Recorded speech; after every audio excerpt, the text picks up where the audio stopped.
Y abrimos ya nuestra habitual sección de todos los jueves de Economía con Lucio Muñoz, analista económico y consultor de empresas. Señor Muñoz, muy buenas noches. Buenas noches, Alba. Encantado de estar aquí, como siempre. Un placer. El placer es nuestro. Como decíamos, los últimos datos del paro auguran el fin de la recuperación económica, ¿no? Parece ser que es posible que sea así, porque evidentemente si analizamos los últimos datos del paro en clave trimestral, en lugar de en clave mensual, pues indica claramente una tendencia. Y esa tendencia es la ralentización del crecimiento, del ritmo de crecimiento en el empleo. Y este dato, pues evidentemente anticipa una ralentización igualmente del crecimiento económico, porque son dos datos que suelen ser términos sinónimos, es decir, suelen ser fenómenos que se producen de forma paralela. De hecho es así porque el crecimiento en España del empleo pues se ha ralentizado en base a que, si tomamos la referencia de mayo de 2017, que fue el mes que más se creó empleo en España, crecimos en torno al 3,9%, y el tercer trimestre de 2018 pues estamos creciendo al 2,5%.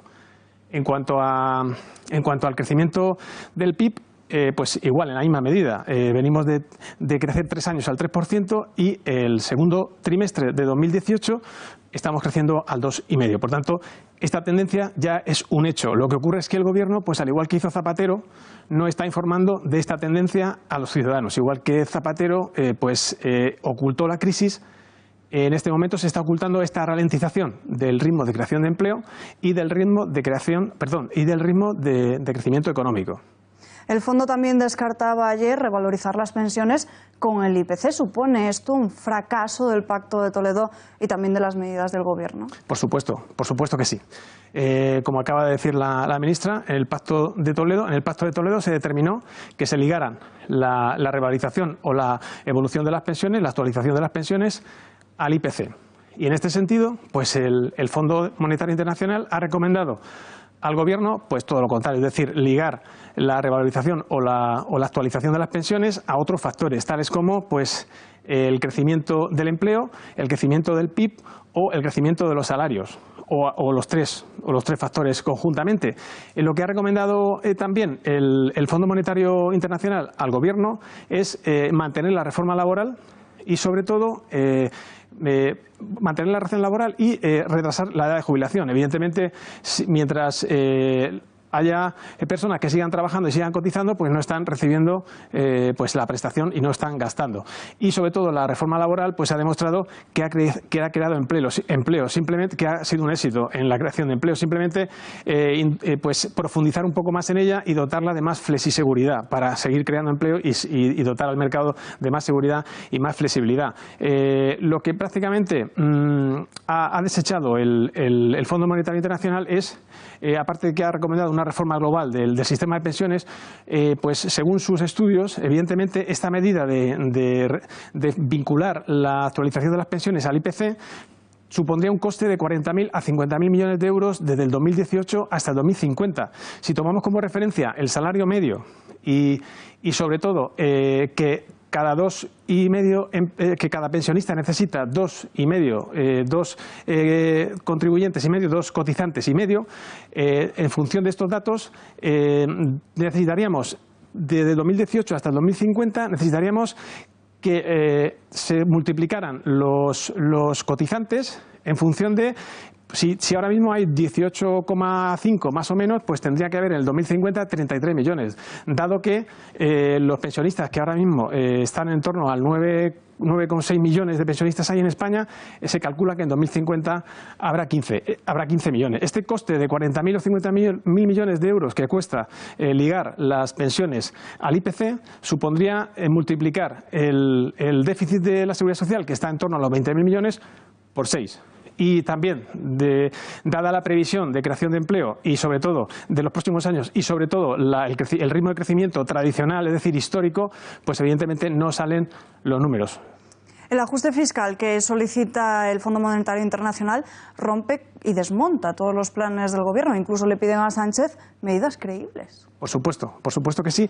Este asunto está en relación con el anterior, evidentemente. Las medidas de Sánchez pues rompen la política presupuestaria de España y también se le pide por parte del FMI, con buen criterio, porque en otras ocasiones no ha acertado, pero en este caso sí, se le pide al Gobierno de Sánchez un plan que cumpla con el déficit y sobre todo que rebaje la deuda pública del 98% del PIB actual, dato oficial, puesto que recordemos que hay economistas prestigiosos que este dato lo ponen en cuarentena. Pero lo que pretende el FMI es que haya un ajuste de 6.000 millones de euros durante un lustro para llegar al objetivo de déficit del 0% en 5 años.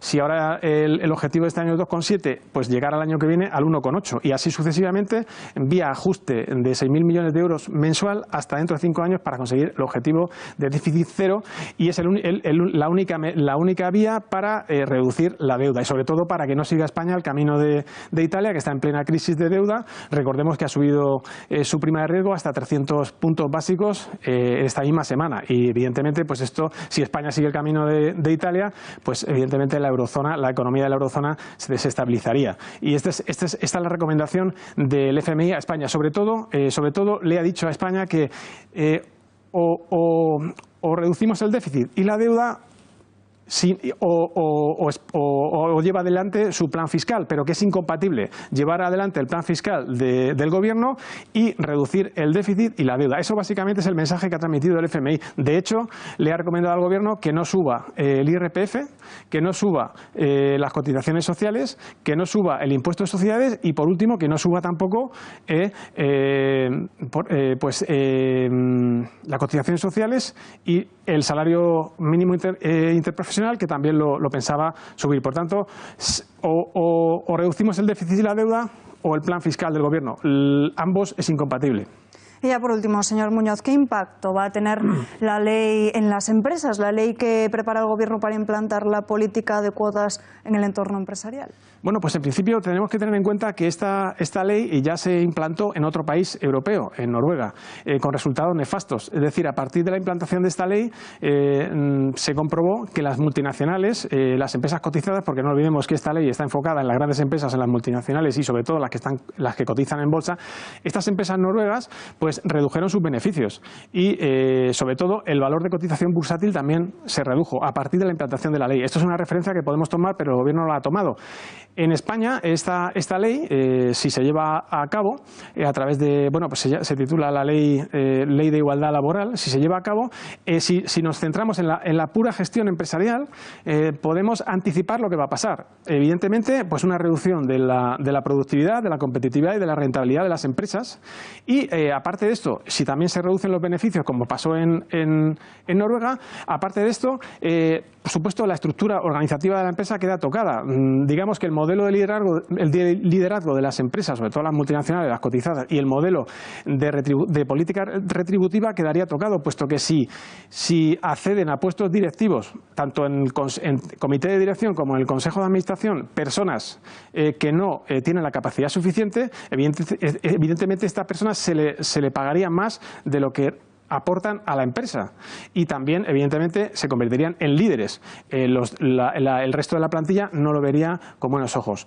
Eso desde el punto de vista de la gestión de la empresa. Si nos centramos en el punto de vista del techo de cristal, pues evidentemente la clave no está en la política de cuotas, la clave está en la conciliación de la vida profesional, personal y familiar. Por tanto, habría que tomar medidas en esta conciliación. No olvidemos que los cargos de directivos en una empresa multinacional cotizada, por ejemplo, de IBEX 35, significa que tienes que renunciar a tu vida, a parte de tu vida familiar y personal. Todo el mundo no está capacitado para ello. Y por último, y ya termino brevemente, si lo centramos en el punto de vista única y exclusivamente de la mujer, pues evidentemente esta ley perjudicaría a las mujeres más válidas, a las mujeres más capacitadas, a las que no necesitan las cuotas para acceder a un puesto directivo o a un puesto en el Consejo de Administración, a puestos claves de liderazgo. Y con esto es suficiente. Pues señor Muñoz, muchísimas gracias por estar un jueves más aquí con nosotros. Es un placer, Alba. Hasta la semana que viene. Adiós.